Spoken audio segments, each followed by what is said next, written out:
জাতীয় burn institute থেকে যুক্ত হচ্ছেন সহকর্মী সুমন তানভীর। সুমন, নিশ্চয়ই শুনতে পাচ্ছেন আমাকে। গাজীপুরের দগ্ধদের শারীরিক অবস্থার সর্বশেষ কি তথ্য রয়েছে জানাবেন।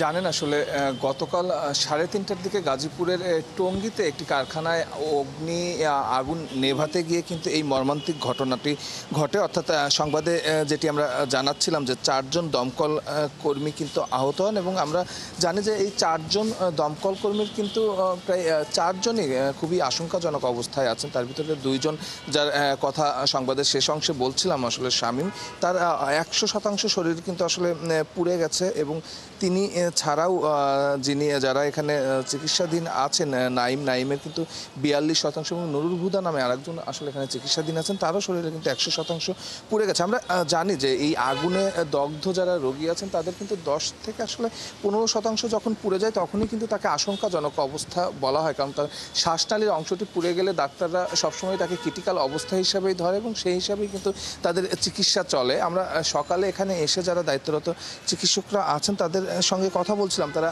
জানাচ্ছিলেন যে এই বিষয়টি নিয়ে, অর্থাৎ যে 4জন ফায়ার সার্ভিসের কর্মী আছেন তাদের নিয়ে একটি বোর্ড মিটিং হবে কিছুক্ষণ পরে, এবং বোর্ড মিটিং হওয়ার পরে আসলে সিদ্ধান্ত নেওয়া হবে যে এদেরকে বাইরে নিয়ে চিকিৎসা করার মতো অবস্থায় এরা আছে কিনা। আমরা দেখছিলাম যে সকাল থেকে যারা সহকর্মী আছেন, এই দগ্ধ যারা চিকিৎসাধীন আছেন এই হসপিটালে, তাদের সহকর্মীরা বলছিলেন যে তাদেরকে বাইরে নেওয়ার বিষয়ে সব ধরনের প্রস্তুতি কিন্তু ফায়ার সার্ভিসের যারা ঊর্ধ্বতনরা আছেন তারা নিয়ে রেখেছেন। শুধুমাত্র যখন চিকিৎসকরা সেই ক্লিয়ারেন্সটা দিবেন, অর্থাৎ তাদের বাইরে নেওয়ার মতো অবস্থায় আসলে আছে, শারীরিক কন্ডিশন আছে, তখন তাদের বাইরে নেওয়ার যাবতীয় প্রস্তুতি যেহেতু নিয়ে রাখা হয়েছে, সেই অনুযায়ী তারা সামনে আগাবেন। তাদের আত্মীয় স্বজন যারা এখানে এসেছেন, যারা আসলে চিকিৎসাধীন আছেন, তাদের সঙ্গে আমরা দেখছিলাম কথা বলছিলেন তাদের পাসপোর্ট রিলেটেড বিষয় নিয়ে, তাদের আসলে পাসপোর্ট আছে কিনা, না থাকলে আসলে কী ব্যবস্থা করা হবে সেটি। সর্বশেষ আসলে যেটি বলা যায় যে 10টার দিকে স্বরাষ্ট্র উপদেষ্টার ফায়ার সার্ভিসের এই কর্মীদের দেখার জন্য জাতীয় বার্ন ইনস্টিটিউটে আসার কথা, এবং তিনি আসার পরে, এবং যেহেতু আমি বললাম যে 10টার পরে